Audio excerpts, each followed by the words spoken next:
I was told I should talk to you all about the way things are now, to prepare you for what's happening and what might happen. But I want to tell you about the way things were, about the way things used to be.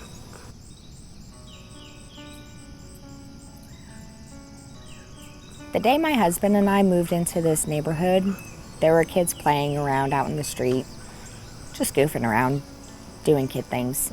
I picked this neighborhood specifically because of those kids. I thought, well, if my husband and I had kids someday, then they would definitely have a lot of friends to play with and have a lot of fun, have the childhood I never had.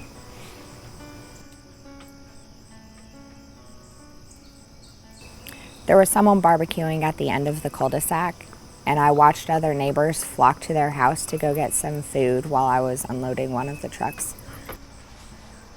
We moved here about a week after we got married. It was fun. Not perfect, but most good days aren't.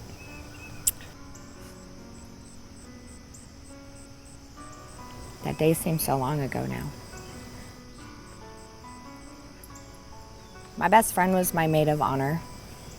I met her in middle school, and we started up the Youth Feminist Organization when we were in high school. That ran through my mind as I read my vows.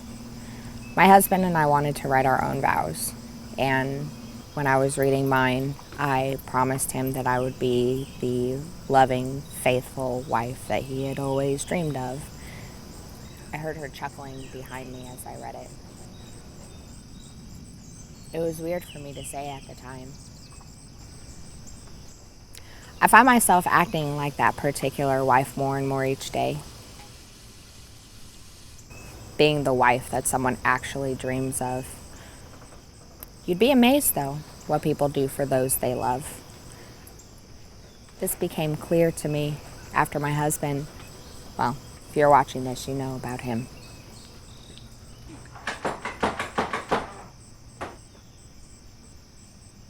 You do what you can to survive.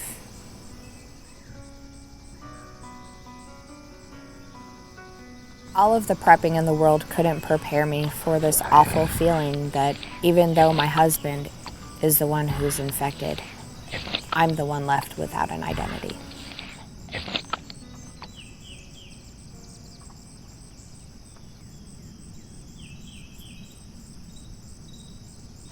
So they asked me to tell you about the way things are now.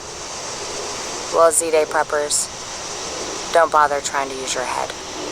Just try to stay alive.